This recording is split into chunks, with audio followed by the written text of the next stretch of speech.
Ekvatorial iqlim qurşağından danışacağıq. Ekvatorial iqlim qurşağı Cənubi Amerikada Amazon çay hövzələrini əhatə eləyir.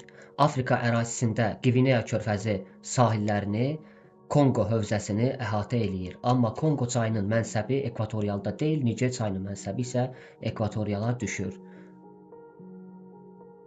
Cənubi və Cənub-Şərqi Asiya hissələrinin ekvatorial iqlim qurşağında yerləşən hissələri, Şri-Lanka adasının cənub hissəsi, Malakka yarımadasının cənub böyük bir hissəsi, Sumatra adası, Kalimantan adası, Sulawesi adası, Moluq adaları, Yeni Qvineya adasının şimal hissələri, Yava adasının şimal hissəsi, Filippinlər arxipelağının cənubu, əsasən də Mindanao adası ekvatorial iqlim qurşağında yerləşir.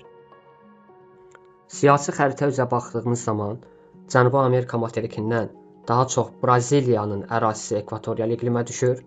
Afrika ərazisindən isə baxdığımız zaman Konqo Demokratik Respublikasının paytaxtı olan Kinshasa şəhəri, Brazzavil Konqonun, Libreville Qabonun və Nigerin, Kamerunun, Qvineya körfəzi hövzələri əsas hissə olaraq ekvatorial iqlimə düşən hissələrdir.